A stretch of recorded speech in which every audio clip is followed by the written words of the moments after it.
யாராவது நம்மள ரிஜெக்ட் பண்ணிட்டா ஏன் மனசு இவ்ளோ வலிக்குது? ஏதோ உலகமே அழிஞ்ச மாதிரி ஒரு ஃபீலிங் வருதே, அது ஏன் தெரியுமா? இது ஏதோ நேத்து இன்னைக்கு வந்த பயம் இல்ல, இது நம்ம டிஎன்ஏலயே இருக்கு. கொஞ்சம் பின்னாடி போய் பாப்போம். பல ஆயிரம் வருஷத்துக்கு முன்னாடி மனுஷன் காடுகள்ல வாழ்ந்தப்போ தனி ஒரு ஆளா அவனால உயிர் பிழைக்கவே முடியாது.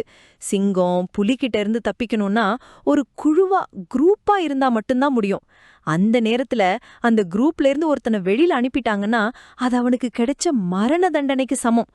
தனித்து விடப்படுவது ஈக்குவல் டு மரணம். இதுதான் அன்னைக்கு இருந்த யதார்த்தம். அன்னைக்கு உருவான அந்த பயம்தான் இன்னைக்கும் ஒருத்தர் நம்மள வேணான்னு சொன்னாலோ இல்ல ஒரு வேலை கிடைக்கலனாலோ நம்மள பதற வைக்குது. ஆனா ஒன்னு புரிஞ்சுக்கோங்க, அன்னைக்கு காடு, இன்னைக்கு நாடு. அன்னைக்கு குழுவை விட்டு வெளியில வந்தா சாவு. ஆனா இன்னைக்கு ஒரு கதவு மூடுனா 9 கதவு திறக்கும். யாராவது உங்களை ரிஜெக்ட் பண்ணா ஐயோ நம்ம தோத்துட்டோம்னு நினைக்காதீங்க. உங்க மூளை பழைய பயத்துல உங்களை லாக் பண்ண பாக்குது. அதை உடைங்க. அன்னைக்கு உயிர் பழைக்க ஒரு குழு தேவைப்பட்டுச்சு. ஆனா இன்னைக்கு ஜெயிக்க உங்களோட தன்னம்பிக்கை மட்டும் போதும். ரிஜெக்ஷன் என்பது ஒரு முடிவல்ல, அது ஒரு ரீடைரக்ஷன்.